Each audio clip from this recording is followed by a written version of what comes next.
हरे कृष्ण प्रभु जी, दंडो प्रणाम। दंडोत प्रणाम। हरे हरे कृष्ण कृष्ण हरे प्रभु कृष्ण जी हरे प्रभु जी कृष्ण प्रणमामि अंदरिकी हरे प्रणामाలు कृष्ण प्रणमामि प्रभु प्रभु जी जी हरे प्रणमाలు कृष्ण हरे कृष्ण प्रभु ప్రణామాలు जी। హరే కృష్ణ प्रभु जी ప్రణామాలు नमस्कार అందరికీ హరే हरे కృష్ణ कृष्ण प्रभु जी हरे హరే కృష్ణ हरे कृष्ण प्रभु जी हरे प्रणमाल कृष्ण प्रभु। प्रभुजी प्रणामाल हरे कृष्ण। ప్రణామాలు హరే नमः। కృష్ణ ఓం నమో భగవతే వాసుదేవాయ नमो ओम नमो भगवते भगवते वासुदेवाय वासुदेवाय। ఓం నమో భగవతే వాసుదేవాయ ॐ ओम नमो नमो नमो भगवते भगवते भगवते वासुदेवाय। वासुदेवाय। ॐ नमो भगवते वासुदेवाय ॐ नमो ओम भगवते भगवते वासुदेवाय वासुदेवाय। वासुदेवाय। नारायणं नमस्कृत्य नरं चैव नरोत्तमम् नारायणं नारायणं नमस्कृत्य नमस्कृत्य नरं नरं चैव चैव नरोत्तमम् नरोत्तमम्। देवीं सरस्वतीं व्यासं ततो जयमुदीरयेत् देवीं देवीं सरस्वतीं सरस्वतीं व्यासं व्यासं ततो ततो जयमुदीरये। जयमुदीरयेत् मुदीरयेत्।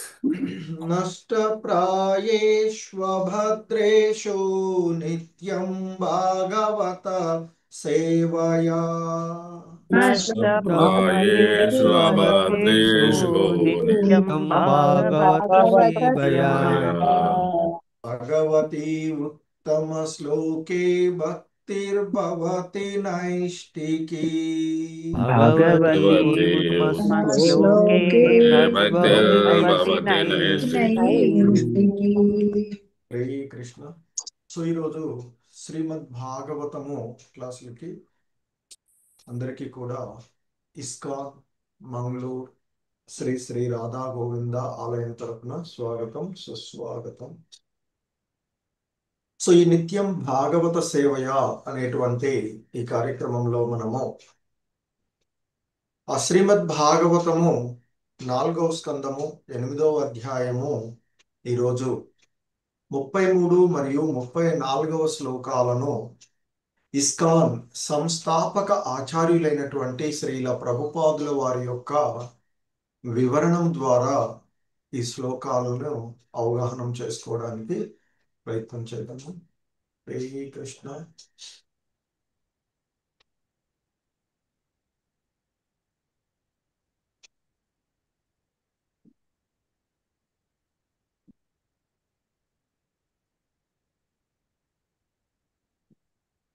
హరే కృష్ణ. ప్రభు స్క్రీన్ కనిపిస్తుంది కదా ప్రభు? కనిపిస్తుంది ప్రభుజీ.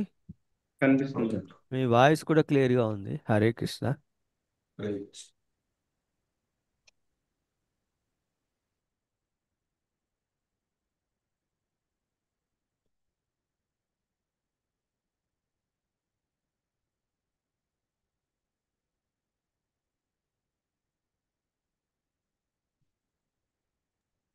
హరే కృష్ణ.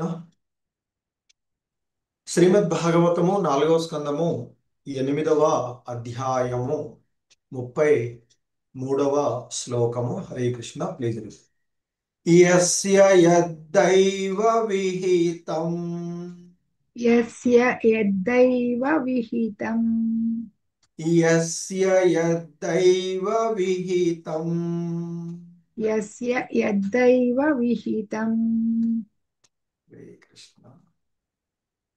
Hello. మ్యూట్లో. ఓకే.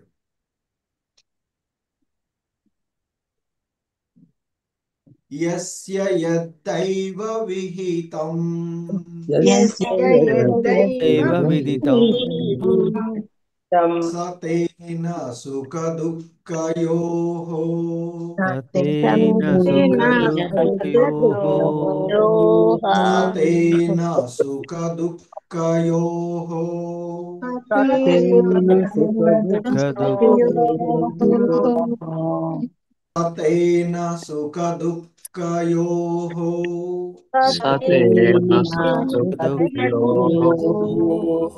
ఆత్మానం తోషయన్ దేహి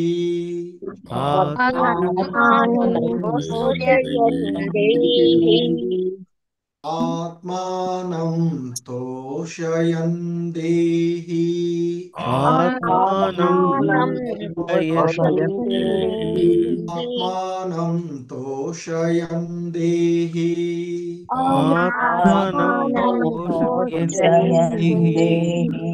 తమస పారమృచ్యతి తమస పారమృచ్యతి తమస పారమృచ్యతి తమస పారమృచ్యతి తమస పారమృచ్యతి తమస పారమృచ్యతి యస్య యద్దైవ విహితం సతేన సుఖ దుఃఖయోః యస్య యద్దైవ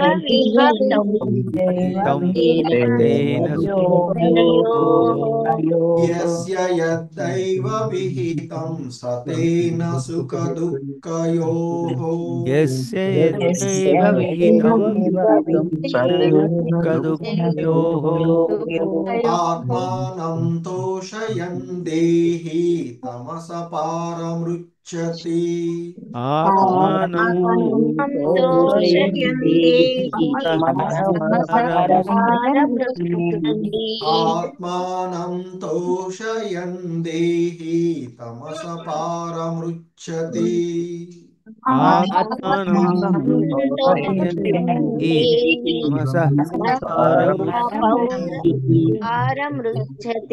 యస్య యద్దైవ విహితం సతేన సుఖ దుఃఖయోః ఆత్మానం తోషయన్ దేహి తమస పారమృచ్యతి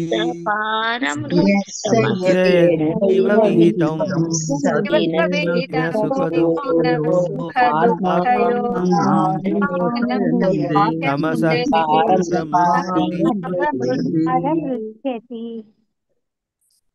హరే కృష్ణ. రామనారాయణ చౌదరి ప్రభు, బాల సరస్వతి మాతాజీ. హరే కృష్ణ ప్రభుజీ, దండవత్ ప్రణామ్. ప్రణామ్. యస్య యద్దైవ విహితం సతేన సుఖ దుఃఖయోః ఆత్మానం తోషయన్ దేహి తమస పారమృచ్యతి. హరే కృష్ణ ప్రభుజీ.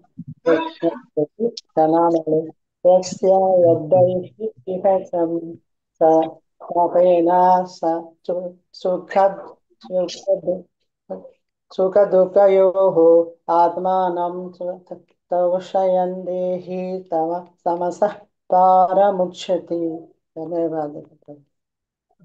రామాంజని మాతాజీ, రామకృష్ణ శాస్త్రి ప్రభు. హరే కృష్ణ ప్రభుజీ, నమస్కారములు. యస్య యద్దైవ విహితం సా తేన సుఖ దుఃఖయోః ఆత్మానం తోషయన్ దేహి తమసః పారమృచ్యతి. హరే కృష్ణ ప్రభుజీ. హరే కృష్ణ ప్రభుజీ, ప్రణామాలు. యస్య యద్దైవ విహితం సతేన సుఖ దుఃఖయోః ఆత్మానం తోషయన్ దేహి తమసః పారమృచ్యతి. హరే కృష్ణ హరే ప్రభు. కృష్ణ. సూర్యప్రకాష్ రావు ప్రభు. హరే కృష్ణ ప్రభు, ప్రణామాలు. కోటేశ్వరి మాతాజీ. యస్య యద్దైవ విహితం సతేన సుఖ దుఃఖయోః ఆత్మానం తోషయన్ దేహి తమసః పారముచ్యతి. ధన్యవాదాలు ప్రభు. హరే కృష్ణ. హరే కృష్ణ. కోటేశ్వరి మాతాజీ, వెంకట నరసింహదాస్ ప్రభు. హరే కృష్ణ గురూజీ. యస్య యద్దైవ విహితం సతేన సుఖ దుఃఖయోః ఆత్మానం తోషయన్ దేహి తమస్సః పారమృచ్యతి. హరే కృష్ణ గురూజీ. హరే కృష్ణ ప్రభుజీ. యస్య యద్దైవ విహితం సతేన సుఖ దుఃఖయోః ఆత్మానం తోషయన్ దేహి సమస్య పారమృచ్యతి. హరే కృష్ణ ప్రభుజీ. హరే కృష్ణ. ఈ శ్లోకంలో ఉన్నటువంటి పదాల యొక్క అర్థాలను భావాన్ని భాష్యాన్ని చూద్దాం. హరే కృష్ణ. యస్యా యస్య ఎవరైనను ఎవరైనను యత్ యత్ ఏదైతే ఏదైతే దైవ దైవ దైవవశమున దైవమున విహితం విహితం లభించినది లభించినది సహా సహా అట్టివాడు అట్టివాడు తేన తేన దానిచే దానిచే ఓ సుఖదుఃఖయోః సుఖము గాని దుఃఖము గాని ఆత్మానం ఆత్మానం తాను తాను తోషయన్ సంతుష్టి చెంది సంతృష్టి చెంది దేహి దేహదారి తమసః తమసః తమసుకు తమస్సుకు పారం పారం ఆవలిగొడ్డును ఆవలిగొడ్డును ఉచ్యతి ఉచ్యతి చేరగలడు. చేరగలడు. దైవశాత్తు దైవశాత్తు లభించినట్టి ఎటువంటి జీవన స్థితితోనైనను ఎటువంటి జీవన స్థితితోనైనను మనుజుడు సంతుష్టుడగుటకు యత్నించవలెను. ఆ రీతిని సహింపగలిగిన వాడు తమస్సును సులభంగా దాటగలడు.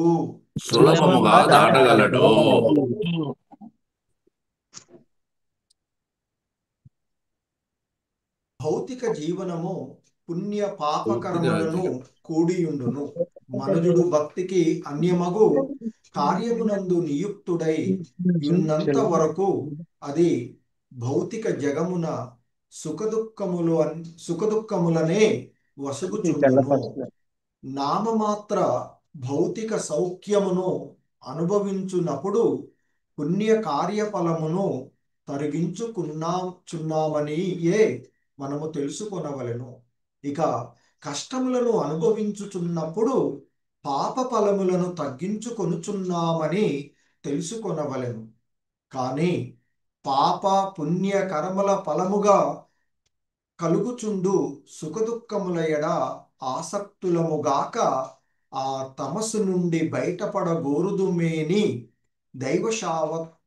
దైవవశాత్తు లభించిన స్థితిని మనము అంగీకరించవలెను.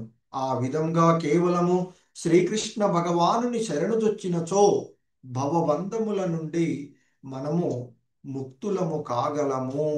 హరే కృష్ణ. శ్రీమద్ భాగవతము 4వ స్కందము 8వ అధ్యాయము 34వ శ్లోకము. హరే కృష్ణ. Please repeat. గుణాదికాన్ముదం లిప్సేద్ గుణాదికాన్ముదం లిప్సేత్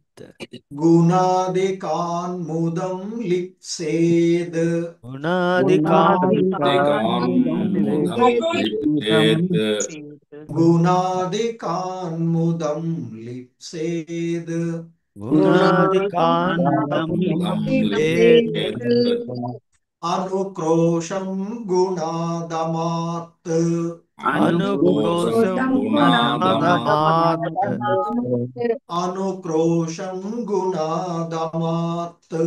అనుక్రోశం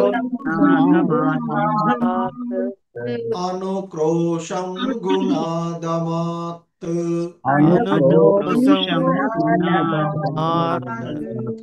మైత్రీం సమానాదన్విచ్చేన్ మైత్రీం సమానాదన్విచ్చేన్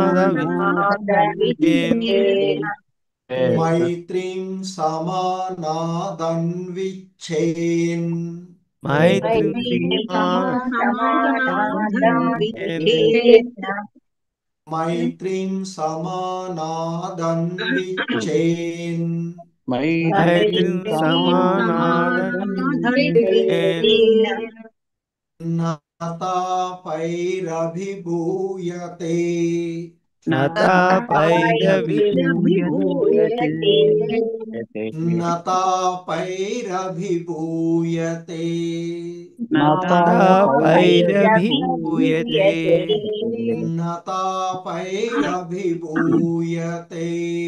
नतापैरभिभूयते गुणादिकान्मुदं लिप्सेदनुक्रोशं गुणादमात् गुणादिकान्मुदं लिप्सेद अनुक्रोशात् गुणादिकान्मुदं लिप्सेदनुक्रोशं गुणादमात्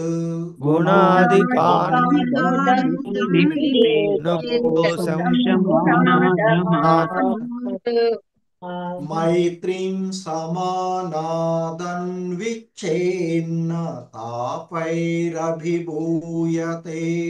मैत्रीं समानादन्विच्छेद मैत्रीं समानादन्विच्छेन्न तापैरभिभूयते मैत्रीं समानादन्विभूयते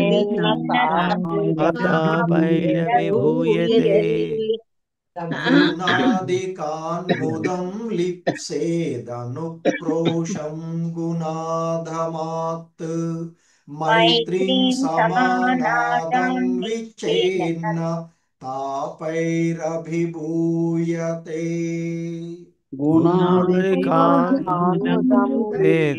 अनुक्रोशं गुणाधमात् मैत्रीं समानादन्विभूयते। हरे कृष्ण। नीरजा माता जी, चामुंडेश्वरी माता जी।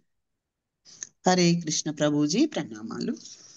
गुणाधिकान्मुदं लिप्सेत् अनुक्रोशं गुणाधमात् मैत्रीं समानादन्विच्छेन्नातापैरभिभूयते।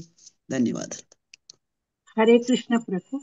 गुणाधिकान्मुदं लिप्सेत् अनुक्रोशं गुणाधमात् मैत्रीं समनादन्विच्छेन्नतापैरभिभूयते। हरे कृष्ण प्रभु। हरे कृष्ण। श्रीलता माता जी, शोभारानी माता जी। हरे कृष्ण प्रभु जी, दंडवत प्रणाम प्रभु जी। गुणाधिकान्मुदं लिप्सेत् अनुक्रोशं गुणाधमात् मैत्रीं समानादन्विच्छेत् नतापैरभिभूयते। हरे कृष्ण प्रभु जी, धन्यवाद प्रभु जी। हरे कृष्ण प्रभु जी, प्रणामाలు. गुणाधिकान्मुदं लिप्सेदनुक्रोशं गुणाधमात् मैत्रीं समानादन्विच्छेन्न तापैरभिभूयते. हरे कृष्ण प्रभु जी, धन्यवादाలు. हरे कृष्ण। भास्करయ్య प्रभु, शिष्कला माता जी। हरे कृष्ण प्रभु जी, दंड प्रणाम। गुणादिकान्मुदं लिप्सेत् अनुक्रोशं गुणादमात् मैत्रीं समानादन्विच्छेन् नतापैरभिभूयते। हरे कृष्ण प्रभु जी, प्रणामालु. गुणादिकान्मुदं लिप्सेदनुक्रोशं गुणाधमात् मैत्रीं समानादन्विच्छेन्न नतापैरभिभूयते। धन्यवादाలు प्रभु जी। हरे कृष्ण। वृंदा माता जी, श्रीनिवास सेविका माता जी। हरे कृष्ण प्रभु जी, धन्यवाद प्रणाम।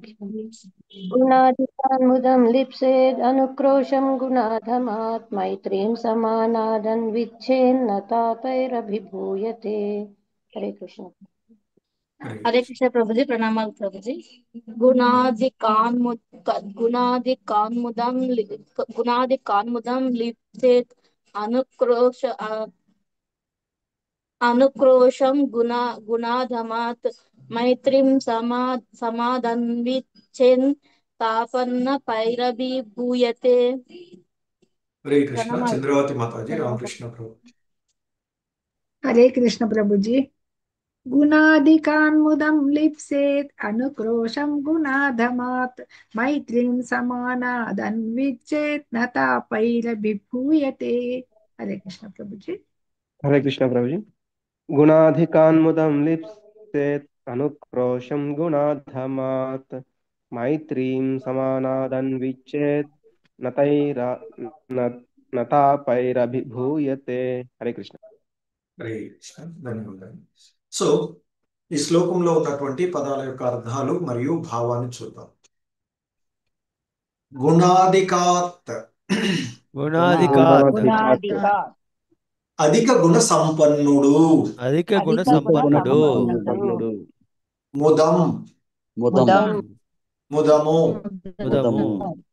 లిప్సేత్ అనుభూతిని బడయవలెను. అనుక్రోశం కృపా. గుణాదమాత్ తక్కువ యోగ్యత కలవాడు. మైత్రీం మైత్రీ. సమానాత్ సమానునితో. అన్విచ్చేత్ కోరవలెను. న తాపైహి తాపములచే. న అభిభూయతే ప్రభావితుడు కాకుండును.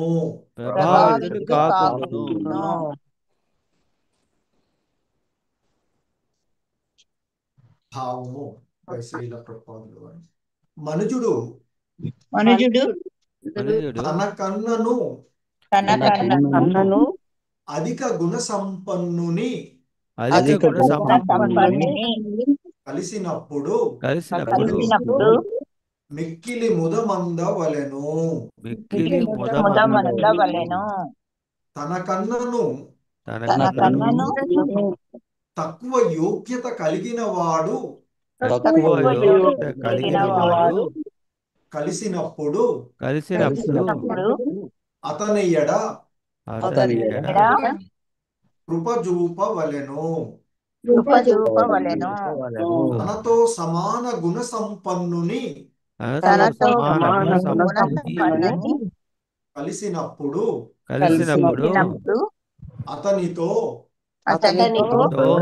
మైత్రి నెరుపవలెను. ప్రతి మానవుడును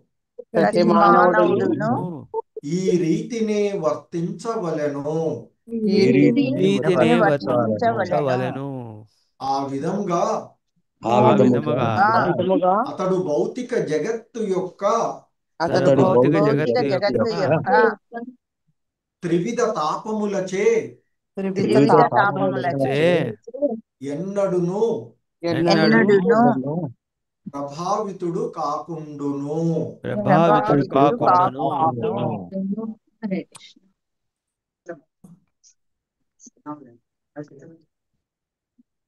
భాష్యం.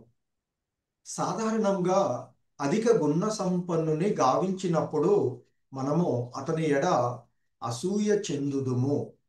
తక్కువ యోగ్యత కలిగిన వాడు కలిసినప్పుడు అతనిని హేళన చేయుదుము. సమానునిగా ఇచ్చినప్పుడు మన కర్మలను తలిచి గర్వితుల మగుదుము. భౌతిక తాపములన్నింటికీ ఇవే నిజమునకు కారణములు. కనుకని భక్తుడు చక్కగా వర్తించవలెనని నారదముని ఉపదేశించుచున్నాడు. అధిక గుణసంపన్నుని ఎడ అసూయ చెందుటకు బదులు మనుజుడు అతనిని ఆనందంగా ఆదరింపవలెను. తక్కువ యోగ్యత కలవాడిని పీడించుటకు బదులు తగిన స్థాయికి అతనిని ఉద్ధరించుటకు కృపచూపవలెను. ఇక సమానుడు కలియుట తటస్థించినప్పుడు అతని ముందు స్వకర్మల ఎడ గర్విత మగుటకు బదులు మైత్రి నెరపవలెను. అంతియేగాక శ్రీకృష్ణుని మరిచిన కారణమున దుఃఖాక్రాంతులై ఉన్న జనసామాన్యము పట్ల మనుజుడు కృప చూపవలెను. ఇటువంటి కార్యములు అతనిని ఈ భౌతిక జగమున సుఖవంతుని చేయగలవు. హరే కృష్ణ. సో ఇది ఈ శ్లోకమునకు శ్రీల ప్రభుపాదుల వారి యొక్క వివరణములు మనకి ఇవ్వబడినటువంటివి. సో ఓం అజ్ఞానతిమిరాంధస్య జ్ఞానాంజనశలాకయా చక్షుర్మిలితం యేన తస్మై శ్రీగురవే నమః. శ్రీచైతన్యమనోభీష్టం స్థాపితం యేన భూతలే స్వయం రూపః కదా మహ్యం దదాతి స్వపదాంతికం. వందేహం శ్రీగురు శ్రీయుతపదకమలం శ్రీగురూన్ వైష్ణవాంశ. శ్రీరూపం సాగ్రజాతం సహగణ రఘునాథాన్వితం తం సజీవం సాద్వైతం సావధూతం పరిజన సహితం కృష్ణ చైతన్య దేవం. శ్రీ రాధా కృష్ణ పాదాన్ సహగణ లలితా శ్రీ విశాఖాన్వితాంశ. నమా ఓం విష్ణుపాదాయ కృష్ణ ప్రేష్టాయ భూతలే శ్రీమతే భక్తి వేదాంత స్వామినితి నామినే.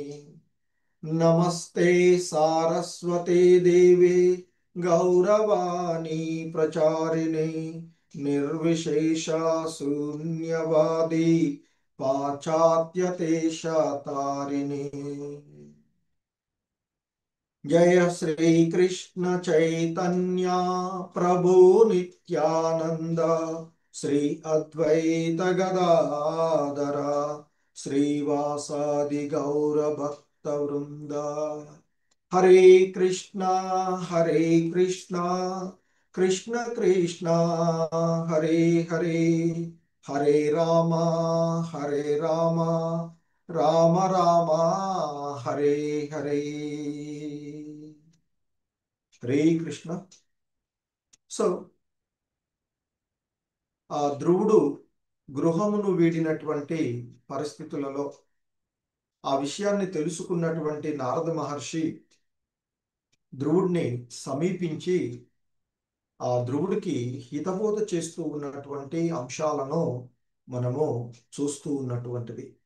ఆ క్రమంలోనే ఆయన మరి ఆ ధ్రువుడితో తాను బాలుడును అంటే ధ్రువుడు ఇంకా బాలుడుగానే ఉన్నాడు అని, మరి ఆ భగవంతుణ్ణి ఆశ్రయించడానికి తనకు ఇంకా సమయం ఉంది అని, సో కనుక మరి సాధారణ జీవన విధానంలో ఉండే విధంగా మరి బాల్యంలో ఆటలాడుకోవలసినటువంటిది, బ్రహ్మచారిగా విద్యలు నేర్చుకోవలసినటువంటిది, తర్వాత గృహస్థ వానప్రస్థ సన్యాస అలా ఉన్నటువంటి వాటి స్థితులను గురించి తెలియచేసి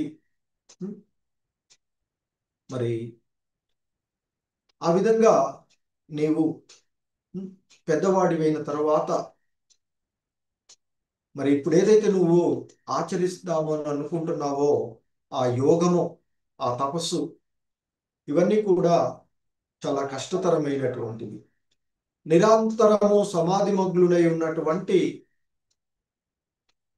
మరి పలు విధాలైనటువంటి తపస్సులను ఆచరించినటువంటి నిస్సంగులైనటువంటి అనేక మంది ఈ విధానాన్ని ప్రయత్నం చేసి తరువాత కూడా అనేక మంది యోగులు భగవద్ అనుభూతి యొక్క పథాన్ని మరి చివరి దాకా అంటే ఆ పథం యొక్క అంతాన్ని కనుగొనలేకపోయారు. సో కనుక ఇది కఠినతరమైనటువంటిది. కనుక ఓ బాలక, నీవు దీని గురించి యత్నింపకు.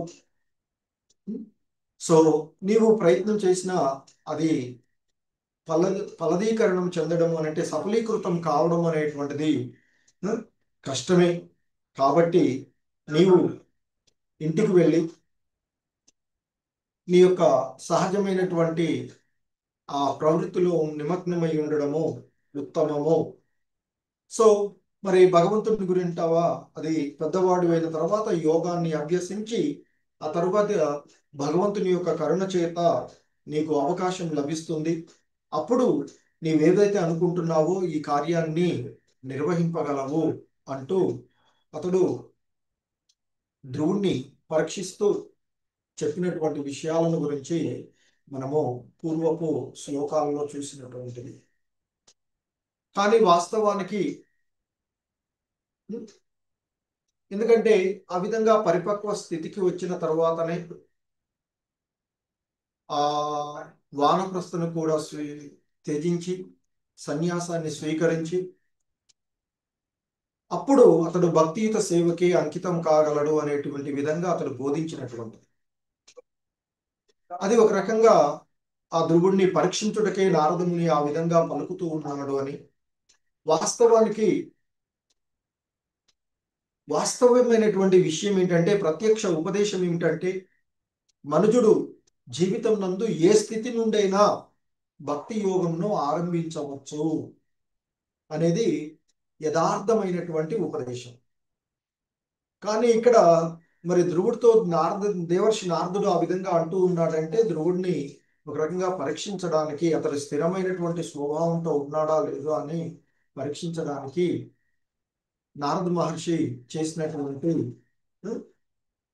ఉపదేశంగా శ్రీల ప్రభుపాదుల వారు మనకి వివరణ ఇచ్చినటువంటిది చూసింది. సో ఇంకా కొనసాగింపుగా ఆ నారద మహర్షి ధ్రువుడితో చెప్తూ ఉన్నటువంటి అంశాలను మనము ఈ శ్లోకాలలో చూస్తూ ఉన్నటువంటిది.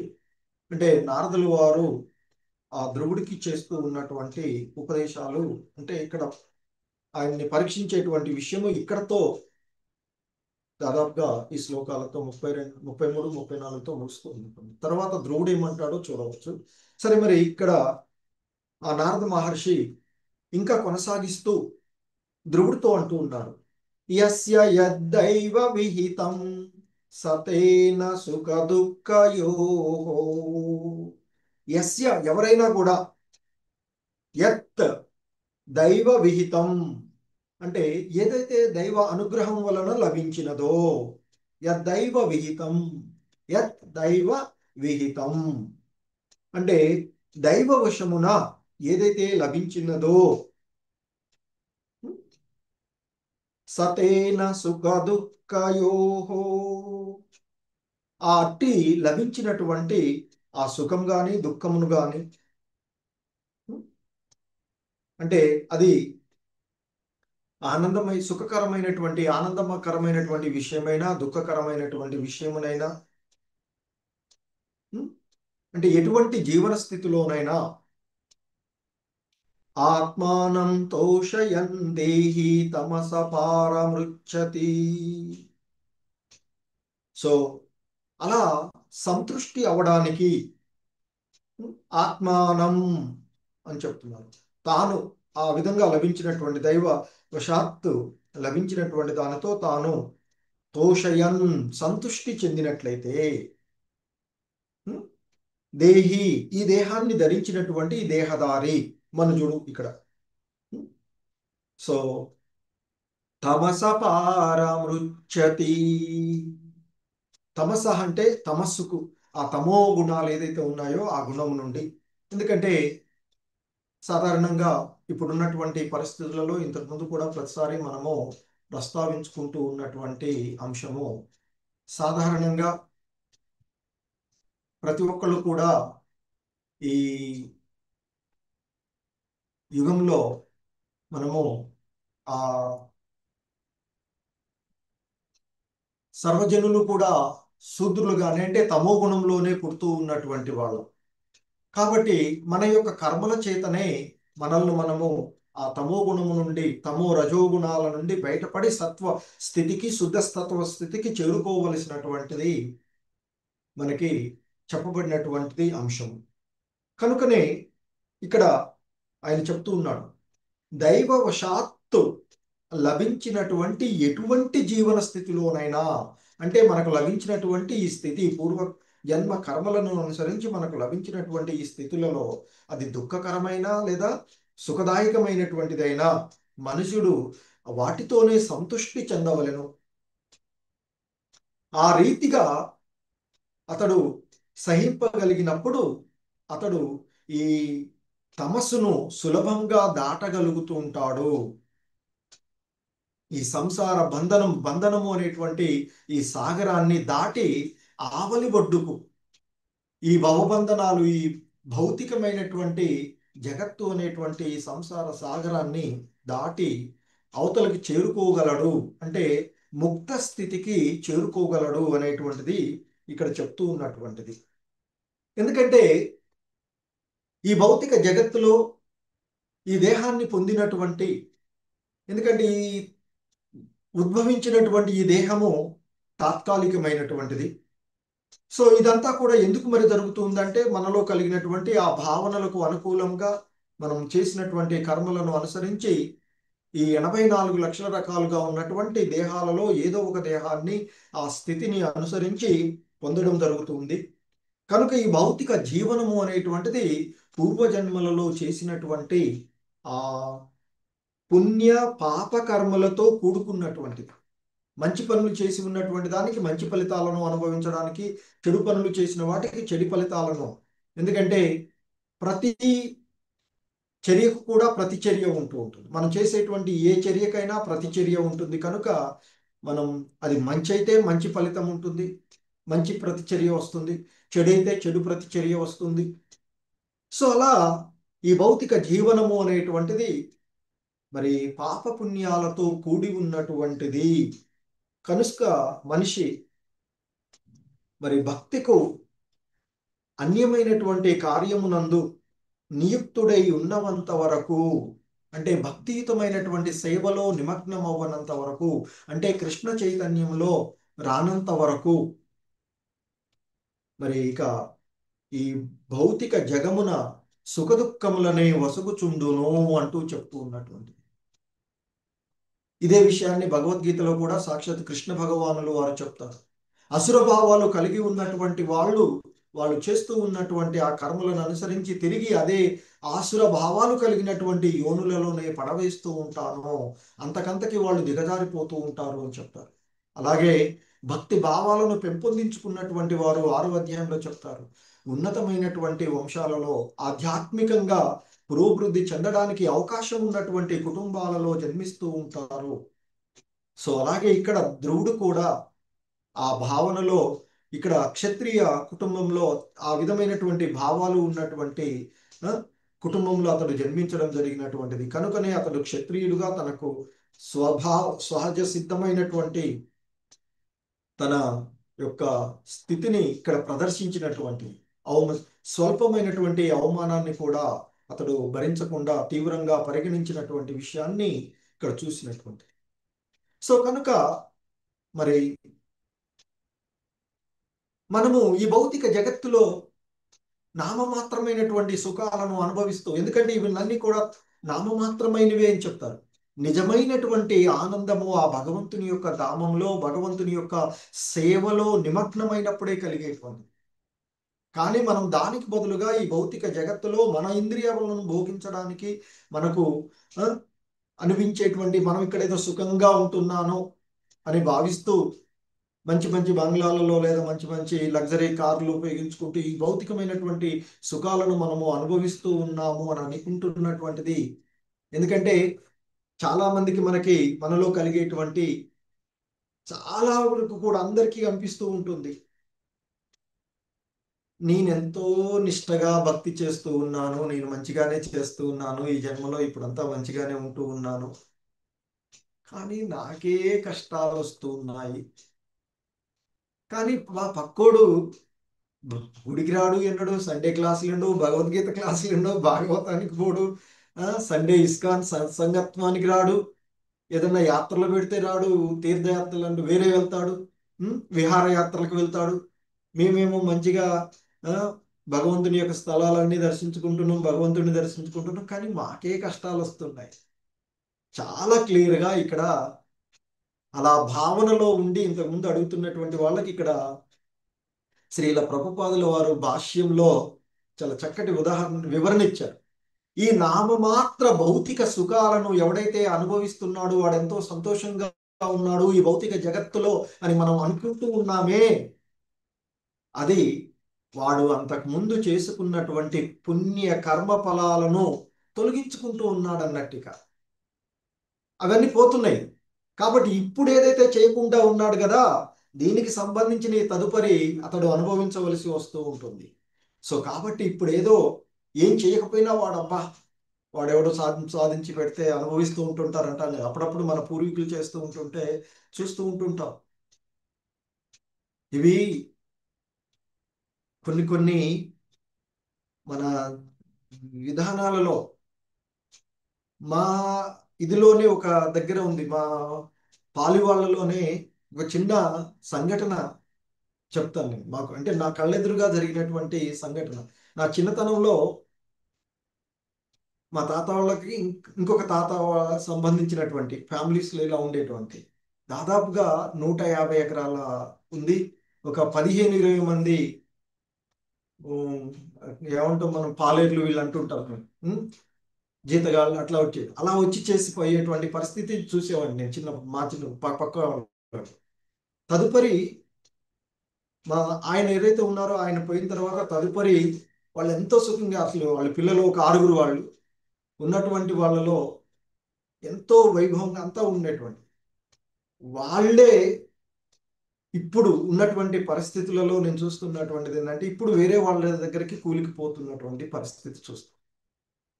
అంటే మనం సుఖంగా కూర్చొని అనుభవిస్తూ ఉన్నాము అని అనుకుంటుంది ఏదైతే ఉందో అంతకు ముందు ఉండేటువంటి వాటికి సంబంధించినవి. సో అలా చేసినటువంటి ఈ జన్మలోనే కొంతమందిని చూస్తూ ఉన్నటువంటివి ఇవాళ వేరే దగ్గరికి పనికి వెళ్తే తప్ప వెళ్ళినటువంటి స్థితులలో ఉండేటువంటి పరిస్థితులు కూడా చూస్తున్నాం. సో కాబట్టి మనం ఏదో ఈ నామమాత్ర సౌఖ్యాలను అనుభవిస్తూ ఉన్నామని అనుకుంటున్నాం ఏదైతే ఉందో అవి పుణ్య కార్యాలన్నీ కూడా తరిగించుకున్నామని తెలుసుకోవాలని చెప్తున్నారు శ్రీల ప్రభుపాదులు వారు. అలాగే మనం ఇప్పుడు కష్టపడుతున్నాం. భక్తులకు చాలా మంది కనిపిస్తుంది, నేను చాలా మంచిగా భక్తి చేస్తున్నాను, భగవంతునికి రోజు పూజ చేస్తున్నాను, అప్పుడప్పుడు వీలైనప్పుడు భగవద్గీత భాగవతం క్లాసులు వింటూ ఉన్నాము, ఇన్ని చేస్తూ ఉన్నా నాకే కష్టాలు వస్తున్నాయి. ఈ కష్టాలు అనేవి ఇక్కడ చెప్తున్నారు శ్రీలు. ఇక కష్టములను అనుభవించున్నప్పుడు అంతకు ముందు చేసినటువంటి పాప ఫలములను తగ్గించుకొనుచున్నాము. ఎవరికైనా అప్పు చేసామనుకోండి, వానికి మనం ఉంచుకోకుండా, మనం కష్టపడి సంపాదించి ఉంచుకోకుండా వాడికి ఇచ్చేసామనుకోండి, ఏమవుతుంది? మన అప్పు తీరుతుంది. అంటే ఎందుకు కష్టపడే కదా చేయగలిగేది. సో కనుక ఇప్పుడు మనం ఏదైతే కష్టాలు అనుభవిస్తున్నాము అంటే ఆ పూర్వజన్మలలో చేసుకున్నటువంటి పాపాలను తొలగించుకుంటున్నాము అనుకోండి. ఆ విధంగా మరి భక్తుడు అనేటువంటి వాడు దైవవశాత్తు లభించినటువంటి వాటితోనే ఏ జీవన స్థితిలోనైనా అది సుఖమైన దుఃఖమైన, సో దుఃఖాలు కలిగినప్పుడు బాధపడవద్దు, కుంగిపోవద్దు అనేటువంటి విషయాన్ని మనకి ఇక్కడ తెలియచేస్తున్నటువంటిది.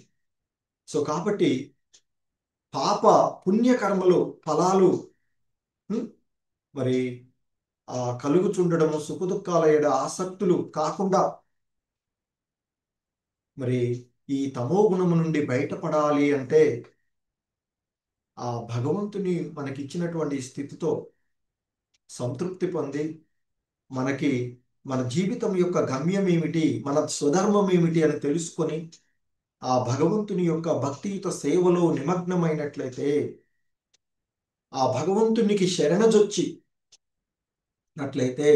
ఈ భవబంధనాలను తొలగించుకొని ఈ తామస్సు అనేటువంటి ఈ అంధకారము నుండి బయటపడి సత్వము అనేటువంటి ఆవలి ఒడ్డును చేరగలుగుతాము అని చెప్తారు. ఆ సత్వస్థితిలో నెలకొని ముక్తులమయ్యి భక్తియుత సేవలో ఆ భగవంతుని యొక్క దివ్య ధామంలో నిత్యమైనటువంటి ఆనందాన్ని, ఈ తాత్కాలికమైనటువంటి నామమాత్రమ ఆనందాలు కాకుండా శాశ్వతమైనటువంటి ఆనందాలను అనుభవించవచ్చు.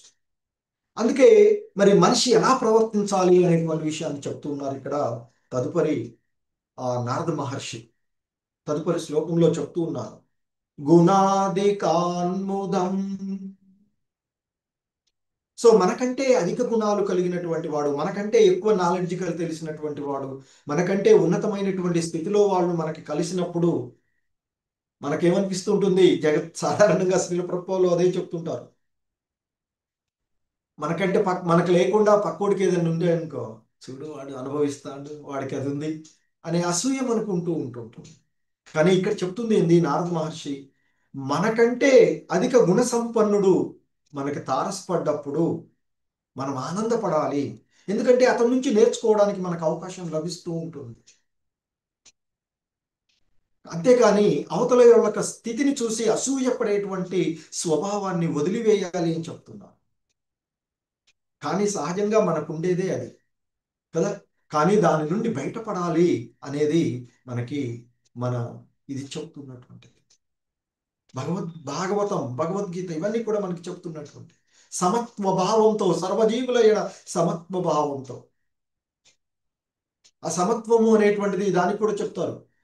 విద్యా వినయ సంపన్నుడు అనేటువంటి వాడు బ్రాహ్మణుడినైనా చండాలుడినైనా వాళ్ళలో ఉండేటువంటి ఆ పరమాత్మను దర్శిస్తాడు. కానీ మరి బ్రాహ్మణుడికి ఇచ్చేటువంటి స్థితి వేరే ఉంటుంది, స్థానం.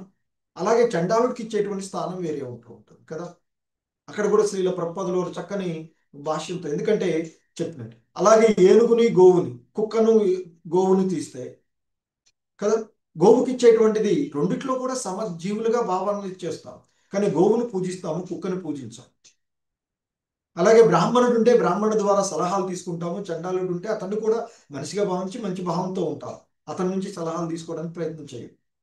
ఎందుకంటే అతడి స్థితి అది, స్థితిని బట్టి అతను ఆ విధంగా చెప్పాం కదా. సో కనుక ఇక్కడ అంటే ఇక్కడ నారద మహర్షి చెప్పినటువంటి దానికి, మనకంటే అధిక గుణ సంపన్నుడు మనకు తారసపడినప్పుడు ఆనందించాలి. అతని నుండి మనం మంచి విషయాలను నేర్చుకోవడానికి ప్రయత్నం చేయాలి. అధిక గుణ సంపన్నుడు అంటే మంచి విషయాలలోనే ఆ విధంగా ఉన్నటువంటి వాడు. మనకంటే ఎక్కువ లోబిని గురించి ఆలోచించవలసింది లేదు. మనకు శాస్త్రాలు ఆ విధంగా చెప్పడం లేదు. ఎందుకంటే ఇప్పుడున్న పరిస్థితుల్లో చూస్తాం, ఒక పార్టీ వాడు ఇంకొక పార్టీ అధికారంలో రాగానే నువ్వు అంతకంటే చేసినావు, నేను ఇంకంతకంటే ఎక్కువ చేస్తున్నాను చేస్తున్నాడు. అది కాదు ఇక్కడ చెప్తున్నట్టు. సో మంచి గుణ స్వభావాలు ఉన్నటువంటి వాడు తారసపడ్డప్పుడు అతని నుంచి నేర్చుకోవడానికి ప్రయత్నం చేయాలి. అదే సమయంలో మనకంటే గుణహీనులు అంటే తక్కువ తెలిసినటువంటి వాడు ఉంటే అతన్ని హేళన చేయొద్దు. నీకేం చేత కాదు పో అని చెప్పవలసిన అవసరం లేదు.